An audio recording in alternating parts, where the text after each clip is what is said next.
ಯಾರ್ಯಾರಿಗೆ ಆಗ್ಬೋದು ಅನ್ನೋದನ್ನ ತಿಳ್ಕೊಳ್ಳೋಣ. Any workers contact with the needles, ಯಾರ್ಯಾರಂದರೆ ಡಾಕ್ಟರ್ಸ್ ಆಗಿರ್ಬೋದು, ನರ್ಸಿಂಗ್ ಆಫೀಸರ್ಸ್, ಲ್ಯಾಬೊರೇಟರಿ ವರ್ಕರ್ಸ್ ಮತ್ತು housekeeping staffs.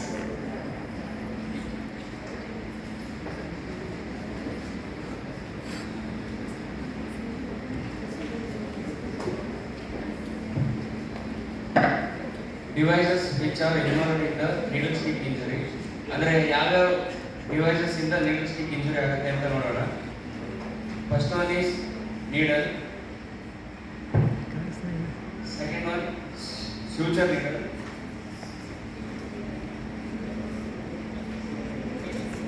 Third one IV needles,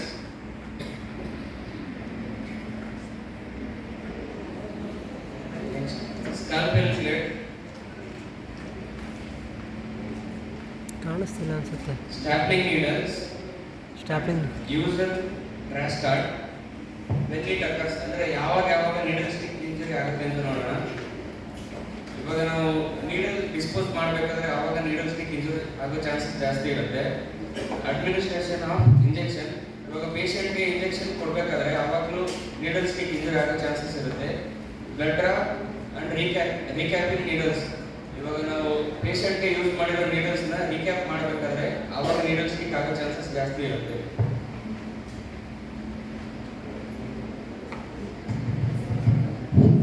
ನೀವೀಗ ಡಿವೈಸಸ್ ನೋಡಿದ್ರಿ, ಯಾವಾಗ ಇಂಜುರಿ ಆಗುತ್ತೆ ಅನ್ನೋದು ನೋಡಿದ್ದೀರಾ. ಇದು ಯಾಕೆ ತಿಳ್ಕೋಬೇಕು, ವೈಟ್ ಸೀರಿಯಸ್, ಯಾಕೆ ಮನೇಲಿ ಆಗುತ್ತಲ್ವ ಇಂಜುರಿ, ಮನೇಲೂ ಕೈ ಕುಯ್ಕೋತೀರಾ, ಏನೋ ಕೆಲಸ ಮಾಡ್ಬೇಕಾದ್ರೆ ಆಗುತ್ತೆ. ಬಟ್ ಹಾಸ್ಪಿಟಲ್ ಅಂತ ಬಂದಾಗ ಯಾಕೆ ಇದು ಸ್ಪೆಷಲ್, ನಾವು ಯಾಕೆ ಅದನ್ನ ಜಾಸ್ತಿ ತುಂಬ ಪ್ರಿಕಾಷನ್ ಜಾಗ್ರತೆಯಾಗಿ ಯಾಕೆ ಮಾಡಬೇಕು ಅಂತ ಹೇಳಿದ್ರೆ ಏನಾಗುತ್ತೆ ಗೊತ್ತಲ್ವಾ ಹೇಳಿ, ಮೈಕ್ ಕೊಡ್ರಿ ಅವ್ರಿಗೆ. ಗೊತ್ತಲ್ವಾ ನೀಡಲ್ ಸ್ಟಿಕ್ ಇಂಜುರಿ ಆದರೆ ಏನಾಗುತ್ತೆ ಅಂತ ಯಾರಿಗಾದ್ರೂ ಗೊತ್ತಾ ಹೇಳ್ತೀರಾ?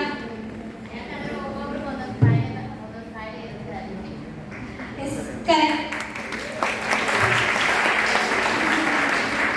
ಇವಾಗ ಎಲ್ಲರೂ ಸ್ಟೆರೈಲ್ ಆಗಿರಲ್ಲ, ಹಾಸ್ಪಿಟಲ್ ಅಂತ ಬಂದಾದ್ಮೇಲೆ ಅದನ್ನ ಯೂಸ್ ಆಗಿರುತ್ತೆ. ಅದನ್ನ ಏನ್ ಮಾಡ್ಬೇಕಂದ್ರೆ ನಾವು ಡಿಸ್ಪೋಸ್ ಮಾಡಿದಾಗ ಅದನ್ನ ಪ್ರಿಕ್ ಮಾಡ್ಕೊಂಡ್ರೆ ಇವಾಗ ಗೊತ್ತಿರಲ್ಲ ಯಾರಿಗೇನು ಕಾಯಿಲೆ ಇರುತ್ತೆ ಅಂತ ಗೊತ್ತಿರಲ್ಲ, ಅದೇನಾಗುತ್ತೆ ಅಂದ್ರೆ ಸ್ಪ್ರೆಡ್ ಆಗುತ್ತಲ್ವಾ. ಸೊ ಇದನ್ನ ನೀಡಲ್ ಸ್ಟಿಕ್ ಇಂಜುರಿ ಮಾಡ್ಕೊಂಡಾಗ ಕೆಲವೊಂದು ಡಿಸೀಸ್ಗಳು ಸ್ಪ್ರೆಡ್ ಆಗುತ್ತೆ. ಅದು ಯಾವ್ದಾದ್ರು ಅಂದ್ರೆ HIV ಆಗಿರ್ಬೋದು, hepatitis B and hepatitis C. ಇವೆಲ್ಲ ಏನಾಗುತ್ತೆ ಅಂದ್ರೆ ನೀಡಲ್ ಸ್ಟಿಕ್ ಇಂಜುರಿ ಆದಾಗ ಸ್ಪ್ರೆಡ್ ಆಗುತ್ತೆ. ಸೊ ಅದಕ್ಕೋಸ್ಕರ ನಾವು ಎಷ್ಟು ಬೇಕೋ ಅಷ್ಟು ಅಂದ್ರೆ ತುಂಬಾ ಜಾಗರೂಕರಾಗಿರ್ಬೇಕು. ಡಿಸ್ಪೋಸ್ ಮಾಡ್ಬೇಕಾದ್ರೆ ಗ್ಲೌ ಹಾಕೊಳ್ಳೋದು ಇದೆಲ್ಲ ಮಾಡ್ಬೇಕಾಗುತ್ತೆ. ಇಲ್ಲಾಂದ್ರೆ ನಮ್ಮ ಹೆಲ್ತ್ ಕಾಪಾಡಕ್ಕೆ ಯಾರಲ್ಲ, ನಾವೇನಿರುತ್ತೆ ಬೇರೆಯವ್ರ ಹೆಲ್ತ್ನ ನೋಡಕ್ಕೆ, ಬೇರೆಯವ್ರ ಹೆಲ್ತ್ನ ಚೆನ್ನಾಗಿ ನೋಡ್ಕೋತೀವಿ ಅಂದ್ರೆ ನಮ್ಮ ಹೆಲ್ತ್ ಬಗ್ಗೆ ನಾವೇನ್ ಮಾಡ್ಬೇಕಾಗುತ್ತೆ, ಸ್ವಲ್ಪ ಕಾನ್ಸಂಟ್ರೇಟ್ ಮಾಡ್ಬೇಕಾಗುತ್ತೆ. ನೆಕ್ಸ್ಟ್ ಏನಂದ್ರೆ ಡೂಸ್ ಮತ್ತೆ ಡೋಂಟ್ಸ್ ಅಂತ ಹೇಳಿದ್ರೆ, ಇವಾಗ ನೀಡಲ್ ಸ್ಟಿಕ್ ಮಾಡಿದ್ರೆ ಎಲ್ಲ ಯೂಸ್ ಮಾಡಿದಾರ, ಮಾಡಾದ್ಮೇಲೆ ಅದನ್ನ ಹೇಗೆ ಡಿಸ್ಪೋಸ್ ಮಾಡಬೇಕು, ಅದನ್ನ ಮಾಡಬೇಕು ಅಂದ್ರೆ ಏನ್ ಮಾಡಬೇಕು ಏನ್ ಮಾಡಬಾರ್ದು ಅಂತ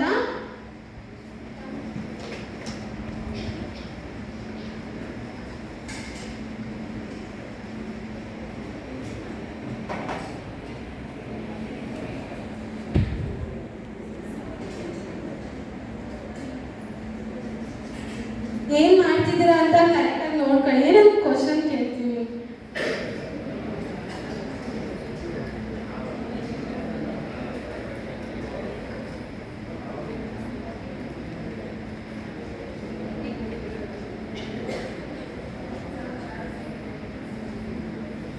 ಎಕ್ಸ್ಪ್ಲೇನ್ ಟು.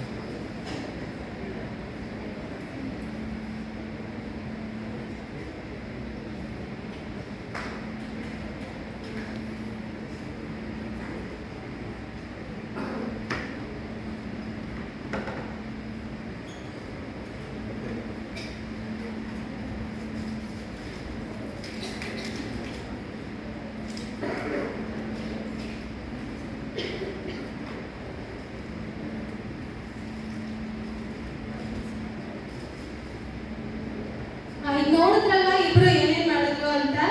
ಇವಾಗ ಇದರಲ್ಲಿ ಯಾರು ಕರೆಕ್ಟ್ ಆಗಿ ಮಾಡಿದ್ರು, ಯಾರು ತಪ್ಪಾಗಿ ಮಾಡಿದ್ರು, ಯಾರು ಹೇಳ್ತೀರಾ? ಫಸ್ಟ್ ಒನ್ ಕರೆಕ್ಟ್ ಆಗಿ ಮಾಡಿದ್ರು, ಸೆಕೆಂಡ್ ಒನ್ ರಾಂಗ್ ಆಗಿ ಮಾಡಿದ್ರು. Yes, correct. ಫಸ್ಟ್ ಏನೇ ಡಿಸ್ಪೋಸ್ ಮಾಡಿರ್ತೀವಲ್ಲ, ಈಗ ಒಂದಕ್ಕೆ ಹಾಕಿರ್ತೀವಲ್ಲ, ಅದನ್ನ ವಾಪಸ್ ಡಿಸ್ಪೋಸ್ ಮಾಡಬೇಕು, ಬಿಂಗೆ ಹಾಕ್ಬೇಕು ಅಂತ ಹೇಳಿದ್ರೆ ಗ್ಲೌನ ವಿಯರ್ ಮಾಡಲೇಬೇಕಾಗುತ್ತೆ. ಸೊ ಅವಾಗ ಮಾಡಿದಾಗ ಏನಾಗುತ್ತೆ, ಅದ್ರಲ್ಲಿ ಇನ್ ಕೇಸ್ ನೀಡಲ್ ಇದ್ರೆ ನಮಗೆ ಅವಾಗ ಪ್ರಿಕ್ ಆಗೋ ಚಾನ್ಸಸ್ ತುಂಬಾ ಕಮ್ಮಿ ಇರುತ್ತೆ. ಸೊ ಫಸ್ಟ್ ಒನ್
ಎರಡು ನೋಡಿದ್ರಲ್ವಾ, ಎರಡು ಏನ್ ಮಾಡಿದ್ರು, ರೀಕ್ಯಾಪ್ ಮಾಡೇ ಮಾಡಿದ್ರು ತಾನೆ. ಇವಾಗ ನೀಡಲ್ ಯೂಸ್ ಆದ್ಮೇಲೆ ರೀಕ್ಯಾಪ್ ಮಾಡ್ಬೇಕಾ ಮಾಡಬಾರ್ದಾ? ಸ್ಟೂಡೆಂಟ್ಸ್ ನೀವು ಹೇಳ್ಬೇಕು, ಯಾಕೆ ಮಾಡಬಾರ್ದು? ಎಸ್ ಕರೆಕ್ಟ್, ಇಂಜುರಿ ಆಗುತ್ತೆ, ಮಾಡಬಾರ್ದು. ಆದ್ರೆ ಇಫ್ ನೀಡೆಡ್ ಕೇಸ್, ಇವಾಗ ಟೆಸ್ಟ್ ಡೋಸ್ ಕೊಡ್ತಾ ಇದೀವಿ ಪೇಷಂಟ್ಗೆ ಅಂದಾಗ ಸ್ವಲ್ಪ ಕೊಡ್ತೀವಿ, ಟೆಸ್ಟ್ ಡೋಸ್ ಅಂದ್ರೆ ಗೊತ್ತಿರುತ್ತೆ, ಸ್ವಲ್ಪ ಕೊಡ್ತೀವಿ, ಅದನ್ನ ಪಕ್ಕದಲ್ಲಿ ಅಲ್ಲಿ ಇಟ್ಟಿರ್ತೀವಿ. ಅವಾಗ ಏನ್ ಮಾಡ್ಬೇಕಂದ್ರೆ ರೀಕ್ಯಾಪ್ ಮಾಡ್ಬೇಕಾಗುತ್ತೆ. ಸೊ ಇವಾಗ ಅಂತ ಸಿಚುವೇಶನ್ ಅಲ್ಲಿ ಯಾರು ಮಾಡಿದ್ ಕರೆಕ್ಟ್ ಆಗಿದೆ recap? Yes correct, second one ಮಾಡಿರೋದು ಕರೆಕ್ಟ್ ಆಗಿದೆ. ಫಸ್ಟ್ ಒನ್ ಏನ್ ಮಾಡಿದ್ರು ಅಂದ್ರೆ ಈಗ ಇಟ್ಕೊಂಡು ಹೀಗೆ ಸ್ಟ್ರೈಟ್ ಆಗಿ ಹಾಕಿದ್ರು. ಹಾಗಾಗ್ದಾಗ ಏನಾಗುತ್ತೆ ಅಂದ್ರೆ ನಮ್ಮ ಕೈಗೆ ನಾವು ಚುಚ್ಕೊಳ್ಳೋ ಚಾನ್ಸಸ್ ಜಾಸ್ತಿ ಇರುತ್ತೆ. ಸೊ ಅದಕ್ಕೋಸ್ಕರ ಕೆಳಗಡೆ ಇಟ್ಬಿಟ್ಟು ಅದನ್ನ ತಗೊಂಡ್ಬಿಟ್ಟು ಹಾಗೆ ರೀಕ್ಯಾಪ್ ಮಾಡಿ. ನೆಕ್ಸ್ಟ್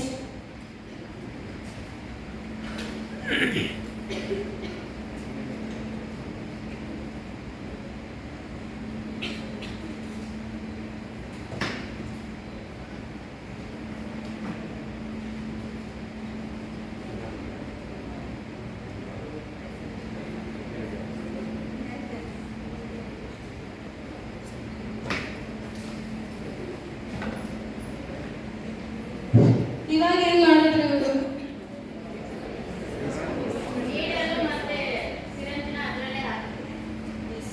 ಡಿಸ್ಪೋಸ್ ಮಾಡ್ಬೇಕಾದ್ರೆ ನೀಡಲ್ಸ್ನ ಈ ವೈಟ್ ಕಲರ್ ಕ್ಯಾನ್ ಇರುತ್ತಲ್ವಾ ಅದಕ್ಕೆ ಹಾಕ್ಬೇಕಿತ್ತು. ಅವರು ರೆಡ್ಗೆ ಹಾಕಿದ್ರು. ರೆಡ್ಗೆ ಹಾಕಿದಾಗ ಏನಾಗುತ್ತೆ ಅಂತ ಹೇಳಿದ್ರೆ ಅದನ್ನ ನೆಕ್ಸ್ಟ್ ಸೆಗ್ರಿಗೇಟ್ ಮಾಡೋರು ಇರ್ತಾರಲ್ವಾ ಅವರಿಗೆ ಚುಚ್ಕೊಳ್ಳುತ್ತಲ್ವಾ. ಸೊ ಅವಾಗ ನಾವು ಏನ್ ಮಾಡ್ಬೇಕಂದ್ರೆ ವೇಸ್ಟ್ ನ ಹೇಗೆ ಯಾವ ಬಿನ್ಗೆ ಹಾಕ್ಬೇಕು ಅನ್ನೋದನ್ನ ನೋಡ್ಕೋಬೇಕಾಗುತ್ತೆ. ನೆಕ್ಸ್ಟ್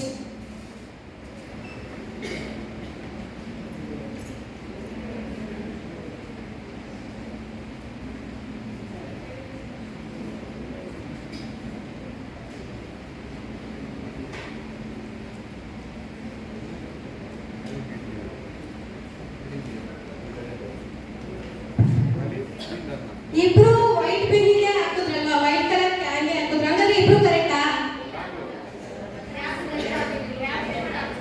ಎಸ್, ಕ್ಯಾಪ್ ತೆಗೆದು ಹಾಕ್ಬೇಕಿತ್ತು. ಇವಾಗ ಈಗ ಗೊತ್ತಿರುತ್ತೆ ಎಲ್ರಿಗೂ ಏನಂದ್ರೆ ವೈಟ್ ಕ್ಯಾನ್ಗೆ ನೀಡಲ್ ಹಾಕ್ಬೇಕು ಅಂತ. ಸೊ ನೀಡಲ್ ಹಾಕ್ಬಿಟ್ಟೆ ಅಂದ್ರೆ ಅಲ್ಲ, ಅದನ್ನ ಏನ್ ಮಾಡ್ಬೇಕಂದ್ರೆ ಕ್ಯಾಪ್ ನ ರಿಮೂವ್ ಮಾಡ್ಬೇಕು. ಸೊ ಅದನ್ನ ನಾವು ನೋಡ್ಕೋಬೇಕಾಗುತ್ತೆ. ತುಂಬಾ ಜನ ಇದರಲ್ಲಿ ಮಿಸ್ ಮಾಡ್ತಾರೆ, ಅವ್ರು ತಿಳ್ಕೊಂಡಿರ್ತಾರೆ ಕ್ಯಾಪ್ ಸಮೇತನೇ ಹಾಕ್ಬೇಕು ಅಂತ. ಬಟ್ ಆ ಕ್ಯಾಪ್ ಏನಂತಂದ್ರೆ ಪ್ಲಾಸ್ಟಿಕ್, ಅದು ರೆಡ್ ಬಿನ್ಗೆ ಬರುತ್ತೆ, ಅದನ್ನ ನೋಡ್ಕೊಂಡು ಹಾಕ್ಬೇಕು. ನೆಕ್ಸ್ಟ್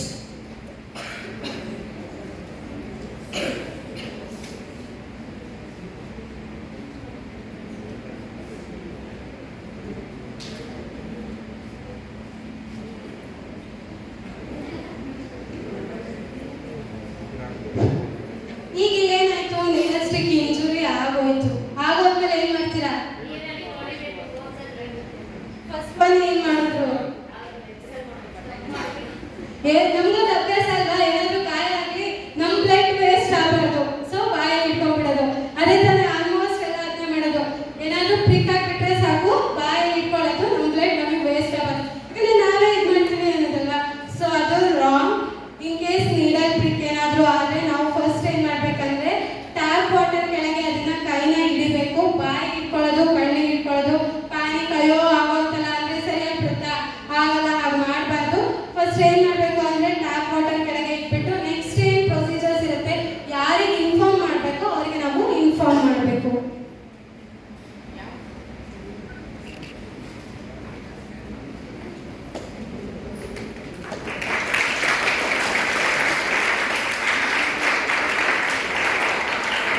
ಯಾವ್ದಾದ್ರು ಆಗಿದ್ಯಾ? ನಿಮ್ಮಲ್ಲಿ ಯಾವ್ದಾದ್ರು ನೀಡಲ್ಸ್ಟಿಕ್ ಇಂಜುರಿ ಆದ್ರೆ ಫಸ್ಟ್ ನೀವು ಏನ್ ಮಾಡ್ತೀರಾ? ಇಮಿಡಿಯೇಟ್ ಆಗಿ ಆ ಸಿಚುವೇಶನ್ ನೀವು ಹೆಂಗ್ ಫೇಸ್ ಮಾಡ್ತೀರಾ ಅಂತ ಯಾರಾದ್ರೂ ಹೇಳ್ತೀರಾ? ಟ್ಯಾಪ್ ಆನ್ ಮಾಡಿ ಮೊದಲು ಅಲ್ಲಿ ಎಲ್ಲಿ ಇಂಜುರಿ ಆಗಿರುತ್ತೋ ಫೋರ್ಸಲ್ಲಿ ವಾಟರ್ ಬಿಟ್ಟಾಗ ಸ್ವಲ್ಪ ಬ್ಲಡ್ ಎಲ್ಲ ಔಟ್ಸೈಡ್ ಬರುತ್ತೆ. ಅವಾಗ ಸ್ವಲ್ಪ ಇನ್ಫೆಕ್ಷನ್ ಕಡಿಮೆ ಆಗುತ್ತೆ. ಆಮೇಲೆ ಹೇಳ್ಬೇಕು. ಇನ್ಯಾರಾದ್ರೂ ಹೇಳ್ತೀರಾ? ಇಲ್ಲಿ ಯಾರಿಗಾದ್ರೂ ನೀಡಲ್ಸ್ಟಿಕ್ ಇಂಜುರಿ ಆಗಿತ್ತಾ?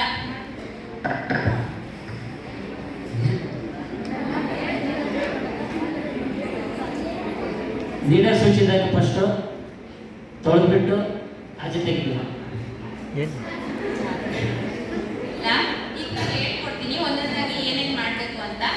ನಾವು I am deal with the management of the needle stick injury. First, do not panic or put a finger in the mouth or squeeze the wound to be bleeding. ಮೊದಲು ನಾವು ನೀಡಲ್ ಸ್ಟಿಕ್ ಇಂಜುರಿ ಆದ ತಕ್ಷಣ panic ಆಗಬಾರ್ದು, ಮತ್ತೆ ಕಣ್ಣು ಹತ್ರ ice ಹತ್ರ ಏನು ಬಾಡಿ ಪಾರ್ಟ್ಸ್ನ ನೀವು ಟಚ್ ಮಾಡಕ್ಕೆ ಹೋಗಬಾರ್ದು. ನೆಕ್ಸ್ಟ್, ನೀವು ರನ್ನಿಂಗ್ ವಾಟರ್ ಅಂತಂದ್ರೆ ಫೋರ್ಸಲ್ಲಿ ವಾಟರ್ ಬರ್ತಿರುತ್ತಲ್ಲ, ಅಲ್ಲಿ ಹೋಗ್ಬಿಟ್ಟು ನೀವು ಗಾಯ ಆಗಿರೋ wound ನ ನೀವು ವಾಶ್ ಮಾಡ್ಕೋಬೇಕು. ಅದನ್ನ ಸೋಪಿಂದನೇ ಮಾಡಬೇಕು, ನಾರ್ಮಲ್ ಸೋಪಿಂದ. ಯಾವುದೇ ಆಂಟಿಸೆಪ್ಟಿಕ್ ಡಿಟರ್ಜೆಂಟ್ಸ್ ಏನು ಯೂಸ್ ಮಾಡ್ದಂಗೆ ಕ್ಲೋರೈಡ್ ಸೊಲ್ಯೂಷನ್ ಯೂಸ್ ಮಾಡ್ದಂಗೆ ನೀವು ಫಸ್ಟ್ ಅದನ್ನ ವಾಶ್ ಮಾಡಬೇಕು ಸರ್ಕ್ಯುಲರ್ ಮೋಷನ್ ಅಲ್ಲಿ. ನೆಕ್ಸ್ಟ್, ಅದಾದ್ಮೇಲೆ ಆ wound ನ ಯಾವ್ದಾದ್ರು ಸ್ಟೆರೈಲ್ ಗಾಜಿಂದ ಆಗಿರ್ಬೋದು, ಯಾವ್ದಾದ್ರು ಬಟ್ಟೆಯಿಂದ ನೀವು ಸುತ್ತಿ ನೆಕ್ಸ್ಟ್ ರಿಪೋರ್ಟ್ ಮಾಡಬೇಕು ಹೈಯರ್ ಅಥಾರಿಟಿಗೆ ಅಥವಾ ಯಾರಾದ್ರೂ ವಾರ್ಡ್ ಇನ್ಚಾರ್ಜ್ಗೆ. ನೀವು ಯಾರಲ್ಲಿ ಸಿಗ್ತಾರೋ ಅಲ್ಲಿಗೆ ಹೋಗಿ ಇನ್ಫಾರ್ಮ್ ಮಾಡಬೇಕು ಈ ಥರ ಆಗಿದೆ ಅಂತ. ಅವಾಗ ಅವರು ನೆಕ್ಸ್ಟ್ ಫರ್ದರ್ ಕೇಸಸ್ನ ಇದು ಮಾಡ್ತಾರೆ. ನೆಕ್ಸ್ಟ್, ಇದರಲ್ಲಿ 4 ಸ್ಟೆಪ್ಸ್ನ ನೀವು ಅಬ್ಸರ್ವ್ ಮಾಡ್ಬೋದು. First, bleeding. ಬ್ಲೀಡಿಂಗ್ ಅಂತಂದ್ರೆ ನೀವು ಇಂಜುರಿ ಆಗಿರೋದನ್ನ ಬ್ಲೀಡ್ ಆಗಕ್ಕೆ ಬಿಡಬೇಕು. ಅದನ್ನ ನೀವು ಸ್ಕ್ವೀಸ್ ಮಾಡೋದು, ರಬ್ ಮಾಡೋದು, ಮತ್ತೆ ಮೌತಲ್ಲಿ ಇಟ್ಕೊಳ್ಳೋದೆಲ್ಲ ಮಾಡಕ್ ಹೋಗ್ಬಾರ್ದು. ನೆಕ್ಸ್ಟ್, ಇಮಿಡಿಯೇಟ್ ಆಗಿ ವಾಶ್ ಮಾಡಬೇಕು ಸೋಪಿಂದ. ನೆಕ್ಸ್ಟ್, ಅದನ್ನ ಕವರ್ ಮಾಡ್ಕೋಬೇಕು. ನೆಕ್ಸ್ಟ್, ಆಮೇಲೆ ಅದನ್ನ ರಿಪೋರ್ಟ್ ಮಾಡಬೇಕು. ಈ 4 ಸ್ಟೆಪ್ನ ನೀವು ಮರಿಬಾರ್ದು.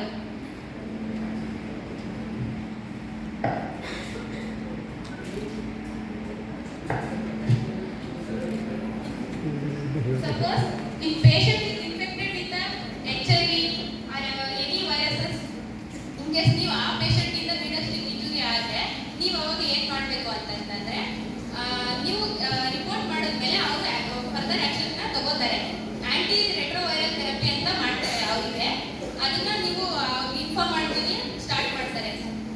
ಇವಾಗ ಪೇಷಂಟ್ ಗೊತ್ತಿರಲ್ಲ ನಿಮಗೆ, ಸೆಗ್ರಿಗೇಟ್ ಮಾಡ್ಬೇಕಾದ್ರೆ ನಿಮಗೆ ಇಂಜುರಿ ಆಗಿರುತ್ತೆ, ಆ ಪೇಷಂಟ್ ಏನು ಇನ್ಫಾರ್ಮೇಶನ್ ಸಿಕ್ಕಿರಲ್ಲ. ಅವಾಗ ನೀವು ಪಾಸಿಟಿವ್ ಆಗಿರ್ಬೋದು, ನೆಗೆಟಿವ್ ಆಗಿರ್ಬೋದು, 1 ಮಂತ್ ನೀವು PEP ನ ಸ್ಟಾರ್ಟ್ ಮಾಡಬೇಕಾಗುತ್ತೆ. PEP ಅಂತಂದ್ರೆ ಪೋಸ್ಟ್ ಎಕ್ಸ್ಪೋಸರ್ ಪ್ರೊಫೈಲಾಕ್ಸಿಸ್ ಮೆಡಿಕೇಶನ್ ನ ಸ್ಟಾರ್ಟ್ ಮಾಡ್ತಾರೆ. ಇದನ್ನ ಕಂಪಲ್ಸರಿ ನೀವು 1 ಮಂತ್ ತಗೊಳ್ಳೇಬೇಕಾಗುತ್ತೆ. ನಂತರ ನೀವು ಟೆಸ್ಟ್ಗಳನ್ನ ಮಾಡ್ಕೋಬೇಕಾಗುತ್ತೆ. ನೆಕ್ಸ್ಟ್, ನನ್ನ ಫ್ರೆಂಡ್ಸು ನಿಮಗೆ ಇದನ್ನ ಯಾವ ರೀತಿ ಟ್ರೀಟ್ಮೆಂಟ್ ಕೊಡ್ತಾರೆ ಅನ್ನೋದನ್ನ ಫುಲ್ ಕಂಪ್ಲೀಟ್ ಆಗಿ ಹೇಳ್ಕೊಡ್ತಾರೆ ನೆಕ್ಸ್ಟ್ ಕ್ಲಾಸಸ್ ಅಲ್ಲಿ. Thank you. ಕ್ವಶನ್ ಕೇಳ, ನೀವೆಲ್ಲ ರೀಕ್ಯಾಪ್ ಮಾಡ್ಬೇಕಾ ಮಾಡಬಾರ್ದಾ? ಮಾಡ್ಬೇಕಾ ಮಾಡಬಾರ್ದಾ? ನೀವು ಹೇಳಿದ್ರಿ ರೀಕ್ಯಾಪ್ ಮಾಡ್ಬೇಕಾ ಮಾಡಬೇಕಾ? ಮಾಡಬಾರ್ದು. ತಪ್ಪು ಹೇಳ್ತಾ ಇದ್ದೀರಾ. ನೀಡಲ್ಸ್ನ ರೀಕ್ಯಾಪ್ ಮಾಡಬಾರ್ದು. ಮಾಡಿದ್ರೆ ನಮಗೆ ಇಂಜುರೀಸ್ ಆಗೋದು. ಈಗ ಅವ್ರು ನೋಡಿದ್ರಲ್ವಾ, ಫಸ್ಟ್ ತೋರ್ಸದ್ರಲ್ವಾ, ಮೇಲಿಂದ ಹಿಂಗೆ ರೀಕ್ಯಾಪ್ ಮಾಡಿದಾಗ ಸಪೋಸ್ ಮೇಲ್ ಓಪನ್ ಇದ್ರೆ ನೀವು ಪ್ರೆಸ್ ಮಾಡಿದಾಗ ಏನಾಗುತ್ತೆ, ನೀಡಲ್ ಚುಚ್ಚಿಬಿಡುತ್ತೆ ಅಲ್ವಾ, ನಿಮಗೆ ಡ್ಯಾಮೇಜ್ ಆಗೋದು, ಇಂಜುರಿ ಆಗೋದು. ಸೊ ಯಾವಾಗಲೂ ನೀಡಲ್ಸ್ನ ರೀಕ್ಯಾಪ್ ಮಾಡಬಾರ್ದು. ಓಕೆನಾ? ಇದು ನೀಡಲ್ ಸ್ಟಿಕ್ ಇಂಜುರಿಯಿಂದ ಏನೇನು ಕಾಯಿಲೆಗಳು ಬರುತ್ತೆ ಅಂತ ಗೊತ್ತಾಯ್ತು. ಏನೇನು ಬರುತ್ತೆ? HIV, HPV, HCV ಎಲ್ಲ ಕಾಯಿಲೆಗಳು ಬರುತ್ತಲ್ವಾ, ಅದೆಲ್ಲ ಲೈಫ್ ಥ್ರೆಟ್ನಿಂಗ್ ಕಂಡೀಷನ್ಸ್. ಅದೇನಾದ್ರೂ ಆಯ್ತು ಅಂತಂದ್ರೆ ಹುಷಾರಾಗಲ್ಲ. ಆದ್ರೂ ಅಂದ್ರೆ ಲೈಫ್ ಎಕ್ಸ್ಪೆಕ್ಟೆನ್ಸಿ ಸ್ವಲ್ಪ ಜಾಸ್ತಿ ಮಾಡ್ಬೋದೇ ಹೊರತು ಅದು ಏನಾಗುತ್ತೆ, ಉಳ್ಕೊಳ್ಳೋದಕ್ಕೆ ಪರ್ಮನೆಂಟ್ ಸೊಲ್ಯೂಷನ್ ಇರಲ್ಲ. ಸೊ ನಾವು ಏನೇ ಆಗಲಿ ಇನ್ಸ್ಟ್ರೂಮೆಂಟ್ಸ್ನಾಗಲಿ ಅಥವಾ ಬೇರೆ ಇನ್ಫೆಕ್ಟೆಡ್ ಮೆಟೀರಿಯಲ್ ಡಿವೈಸಸ್ ಏನೇ ಆದರೂ ಕೂಡ ಹ್ಯಾಂಡಲ್ ವಿತ್ ನೀಟಾಗಿ ಕೇರ್ ತಗೊಂಡು ಹ್ಯಾಂಡಲ್ ಮಾಡಬೇಕಾಗತ್ತೆ. ಇದಕ್ಕೆ ವ್ಯಾಕ್ಸಿನ್ಸ್ ಕೂಡ ಬರುತ್ತೆ, ಗೊತ್ತಲ್ವಾ ನಿಮಗೆ?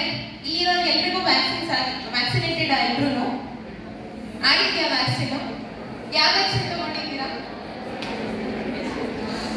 ಸ್ಟೂಡೆಂಟ್ಸ್ ಎಲ್ಲರೂ ವ್ಯಾಕ್ಸಿನ್ ಹಾಕೊಂಡಿದ್ದೀರಾ? ಇಲ್ವಾ?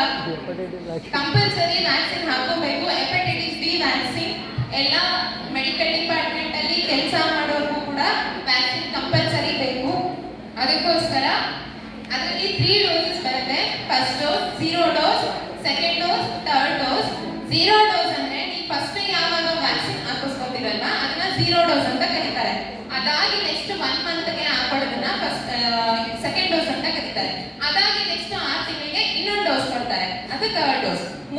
ಕಂಪಲ್ಸರಿ ಹಾಕೋಬೇಕು. ಯಾಕಂದ್ರೆ ಪೇಷಂಟಿಗೆ ಏನ್ ಕಾಯಿಲೆ ಇರುತ್ತೆ, ಕಾಯಿಲೆ ಇರಲ್ಲ ನಮಗೆ ಮೊದಲೇ ಗೊತ್ತಿರಲ್ಲ.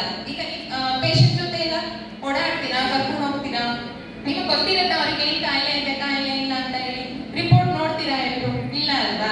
ಸೊ ನಮ್ಮ ಸೇಫ್ಟಿ ಫಸ್ಟ್ ನಾವು ನೋಡ್ಕೋಬೇಕು. ನಾವು ಸೇಫ್ ಆಗಿದ್ರೆ ಪೇಷಂಟ್ ನ ಸೇಫ್ ಆಗಿ ಇಟ್ಕೊಳಕ್ಕಾಗತ್ತಲ್ವಾ?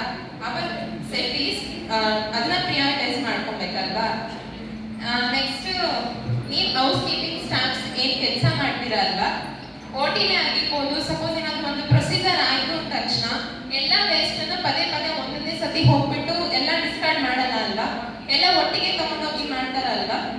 ಯಾವುದೇ ಇನ್ಸ್ಟ್ರೂಮೆಂಟ್ ಆದ್ರೂ ಒಂದು ಕಿಡ್ನಿ ಟ್ರೇಯಲ್ಲೋ ಅಥವಾ ಯಾವುದೋ ಒಂದು ಕಂಟೈನರ್ ಅಲ್ಲೋ ಹಾಕಿಟ್ಟಿರ್ತಾರೆ. ಅದನ್ನ ನೀವೇನ್ ಮಾಡ್ತೀರಾ, ಸೆಗ್ರಿಗೇಟ್ ಡಿಸ್ಪೋಸ್ ಮಾಡ್ಬೇಕು. ಇದಿದ್ದು ಇಂತಿಂತದಕ್ಕೆ ಅಂತ ಡಿಸ್ಪೋಸ್ ಮಾಡ್ಬೇಕಲ್ವಾ. ನೀವ್ ಮಾಡ್ಬೇಕಂದ್ರೆ ಹೇಗ್ ಮಾಡ್ಬೇಕು? ಗ್ಲವ್ ಹಾಕಿರ್ತೀರಾ, ಹಾಕಿರಲ್ವಾ? ಹಾಕ್ಬೇಕು. ಕಂಪಲ್ಸರಿ ಹಾಕ್ಬೇಕಲ್ವಾ? ಯಾವ ಗ್ಲವ್ ಯೂಸ್ ಮಾಡ್ತೀರಾ? ಡಿಸ್ಪೋಸಬಲ್ ಹಾಕೋತೀರಾ ಅಲ್ವಾ? ಯೂಸ್ ಮಾಡ್ಬೇಕಾದ್ರೆ ನೀಟಾಗಿ ಯಾವುದೇ ಇನ್ಸ್ಟ್ರೂಮೆಂಟ್ಸ್ ಆದ್ರೂ ಅದು ಬಾಡಿ ಬ್ಲಡ್ ಅಥವಾ ಬಾಡಿ ಫ್ಲೂಯಿಡ್ಸ್ ಯಾವುದೇ ಆದ್ರೂ ಯಾವ್ದಾದ್ರು ಇನ್ಸ್ಟ್ರೂಮೆಂಟ್ಗೆ ಅದು ಸ್ಟೈನ್ ಆಗಿದ್ದು ಅದು ನಿಮಗೆ ಇಂಜುರಿ ಆದ್ರೂ ಕೂಡ ಅದನ್ನ ನೀಡಲ್ ಸ್ಟಿಕ್ ಇಂಜುರಿ ಅಂತ ಕನ್ಸಿಡರ್ ಮಾಡ್ತಾರೆ. ಬಟ್ ನೀಡಲ್ ಚುಚ್ಕೊಂಡ್ಬಿಟ್ರೆ ಅದಷ್ಟೇ ಅಂತ ಆಗಲ್ಲ. ಯಾವುದೇ ಇನ್ಸ್ಟ್ರೂಮೆಂಟ್ ಇಂದ ಕೂಡ ನಿಮಗೆ ಇಂಜುರಿ ಆದ್ರೂ ಕೂಡ ಅದನ್ನ ನೀಡಲ್ ಸ್ಟಿಕ್ ಇಂಜುರಿ ಅಂತ ಕನ್ಸಿಡರ್ ಮಾಡ್ತಾರಲ್ವಾ. ಅದಕ್ಕೆ ಮಾಡ್ಬೇಕಾದ್ರೆ ಕಂಪಲ್ಸರಿ ಗ್ಲೌ ಹಾಕೋಬೇಕು. ಸ್ಟೇನ್ಸ್ ಆಗಿರುತ್ತೆ, ನೀವು ಮಾಡ್ಬೇಕಾದ್ರೆ ಇದು ಡಿಸ್ಪೋಸಬಲ್ ಬರುತ್ತಲ್ಲ ಅದು ಹಾಕೋಬೇಕು. ನೀವು ತುಂಬಾ ಹ್ಯಾಂಡಲ್ ಕೇರ್ ಅಲ್ಲಿ ಹ್ಯಾಂಡಲ್ ಮಾಡಬೇಕು ಎಲ್ಲ ಸಿಚುವೇಶನ್ಸ್.